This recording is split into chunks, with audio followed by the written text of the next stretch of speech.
Superman's box office numbers are one of the most talked about topics when it comes to Gunn's movie. Half the internet says it's a huge win for Warner and the best possible start for the new DCU. But the other half says it's a flop because it didn't even come close to hitting $1 billion and didn't manage to beat the total earnings of Man of Steel. Today I'm going to break down the real story behind Superman's box office by answering 3 questions. First, whether the movie made a profit or not. Basically, if the studio actually made money off of it. Second, why it didn't make as much as Man of Steel. And third, whether the studio sees it as a real hit or if its box office performance was a total letdown. Let's start by answering whether Superman actually made money. The film pulled in $125 million on opening weekend in the US, marking the best opening ever for a Superman movie. It's probably going to finish its theatrical run with around $600 million worldwide, about $70 million less than Man of Steel. That puts it in second place among Superman's most successful standalone movies. And in first place for highest grossing superhero movies of the year, beating Brave New World, Thunderbolts, and First Steps. It didn't do as well overseas as Man of Steel did, but it absolutely crushed it at home, making $335 million. That's the highest number for any movie featuring supes, even including crossovers like Batman v Superman or Justice League. And yeah, I know these numbers don't factor in inflation, but don't worry, we'll get to that later. Okay, so let's talk money. What matters now is whether these numbers actually helped Warner or if they're just for show online. To find out, we'll use 2 magic formulas that calculate box office profitability. The first one is multiplying the production budget by 2.5, since the original budget doesn't include marketing costs, or the chunk of ticket sales that goes to theaters, which varies depending on the chain and country. Since Superman had an official budget of $220 million, its break-even point is $550 million. It already passed that, since it's made $588 million worldwide. It's not the biggest superhero hit ever, but technically it's profitable and making money for Warner. But if you didn't like that first formula, here's the second one. This time, you add up the production and marketing costs and then multiply the total by 1.5. According to Variety, Warner spent $125 million on marketing, so the total cost of Superman was $350 million. Multiply that by 1.5, and the break-even point comes out to $525 million, actually a bit lower than with the first formula. As of now, that would mean Warner made around $60 million in profit. Sure, that might not sound like a huge deal for a big Hollywood blockbuster, but I wouldn't mind making $60 million in just a month. And I know what you're typing in the comments, that this math can't be right, because in the months leading up to the release, a bunch of sketchy websites were saying Warner was going to spend over $200 million just in marketing. A lot of people think those numbers are the real ones, and that Variety is just trying to make Warner look good. After all, studios never reveal how much they spend on marketing, and it kind of makes sense that they spent more since the campaign was huge, and it included a full-on global tour and everything. If we went with that imaginary $200 million number as the real marketing cost, then using the second formula, Superman's break-even point would be $637 million. And that's a number Warner probably won't hit. Many monies. But let's not get too negative, because there's no way to confirm if Warner really spent that much on marketing. And even if they did, we can't forget that none of these magic formulas take into account all the money the studio makes from merchandising. Superman doesn't just make money from ticket sales. The movie had big collabs with brands like Toyota and Spotify, which paid Warner to use the Superman name to hype up their own products. Not to mention all the toy companies that paid for the official license to release their own merch for the movie. Unfortunately, we don't have official numbers yet on how much Warner made from those deals. But just for reference, Man of Steel made $170 million just from brand deals before the movie even dropped. Even if Gunn's Superman made just half of that, it'd still be profitable once you add it to the box office revenue. Plus, Superman's also going to make money from digital sales and Blu-rays. Once it hits HBO Max, that's even more cash for Warner, because people will be subscribing to the platform just to watch the movie. They'll probably get a spike in subscriptions the month it drops, just like what happened in 2021 with the Snyder Cut. And if that's still not enough proof that the movie's profitable and a financial win, Gunn himself shut down all the nonsense around the movie. He posted on Twitter that his movie didn't need to make over $600 million to be profitable, because he wouldn't be dumb enough to kick off a new universe with a movie that needed to make that much cash just to break even. Well, I'm not an idiot.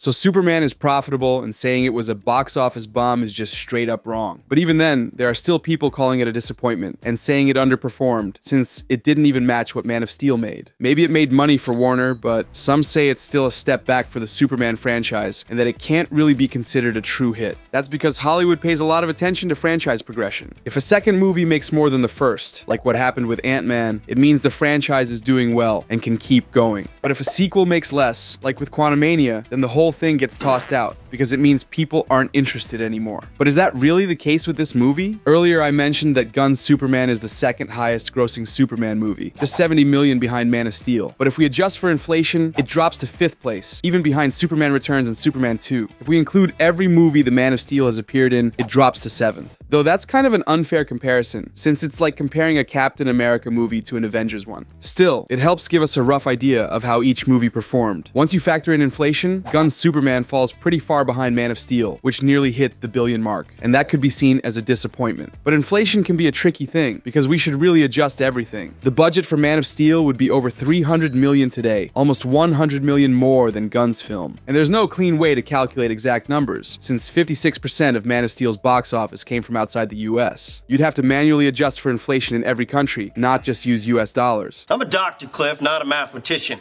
Still, even without adjusting for inflation, Man of Steel brought in more money, and more importantly, it sold more tickets. Which brings us to the second question. If Gunn's Superman has such good reviews and seems to have brought the fandom together, why didn't it hit the same numbers as Man of Steel? The answer lies in the context, not the quality of the movies, which is a topic for a whole other video. Man of Steel dropped in 2013, just a year after the first Avengers movie, which kicked off the golden era of superhero films. Back then, Ant-Man passed 500 million, Venom went over 800, and Aquaman hit $1 billion. That's not happening anymore, because superheroes don't have the same pull at the box office these days. The genre isn't dead like some people claim, but we're not in the era where any superhero flick starring a side character could pack theaters. Just to show how much this matters, in 2013, Man of Steel missed being the top superhero movie of the year by a massive 545 million. It wasn't even close to first place. But Superman is the highest grossing superhero movie of 2025 with 588 million, and no other movie is even coming close. Plus, Man of Steel came right after Nolan's Batman trilogy, which had set the bar sky high for DC's live-action films. People were hyped to see more of DC's characters, because Nolan had made the DC brand feel like a mark of quality. But up until just last year, casual audiences would straight up run the other way if you tried to talk to them about DC. Because of the canceled projects, flops from the old DCU, actor scandals, and non-stop fan drama, people were embarrassed to even say they were DC fans. All of that definitely affected Gunn's Superman at the box office, something Snyder's Superman didn't have to deal with back in 2013. I don't buy it.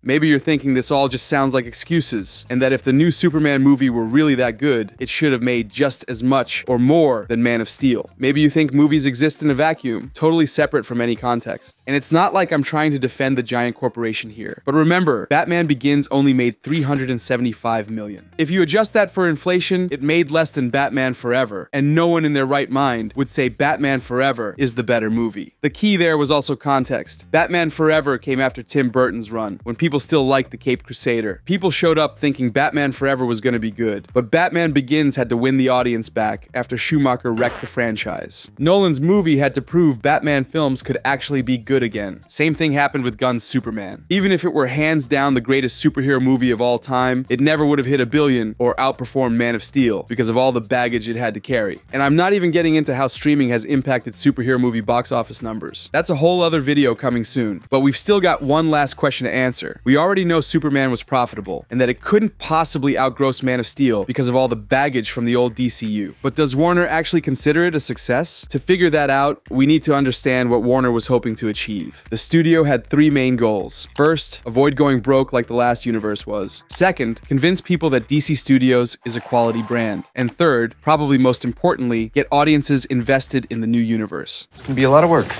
On the first point, they did pretty well. Besides all the numbers we've already gone over, Superman earned more domestically in its first 48 hours than the last 4 DCU movies made in their entire domestic runs. In just its first 10 days, it made more than the entire worldwide run of Thunderbolts and beat 4 of the last 5 DCU movies overall. It made more money than Blue Beetle, Shazam 2, The Flash, and Black Adam. It also totally outperformed Aquaman 2 and Captain America 4. And most importantly, DC beat Marvel at the box office for the first time in 17 years. Sure, Fantastic Four isn't gonna hit $1 billion, and the MCU isn't pulling in what it used to back in 2019. But this hasn't happened since 2008, when The Dark Knight came out. Superman just made history for DC. It's a strong start for the new DCU, and got a great reception. So not only are they not going broke, They might actually be starting something that could surpass the MCU in the mid to long term. But beyond that, Warner also needed people to like the movie, so they could move forward with their plans for a new shared universe. It wouldn't have mattered if Superman made more than Man of Steel, if people left the theater unimpressed, if the fandom stayed divided, or if casual audiences didn't fall in love with this new Superman. But luckily for them, Gunn's movie got amazing ratings from both critics and audiences across all the review sites. The movie took over social media even before it came out, and it got people excited about the future of the DCU. It's no coincidence that Gunn dropped the Supergirl poster just a few days after Superman premiered. He knew people would be more interested in a story about Superman's cousin because they liked the Superman film. That does make sense.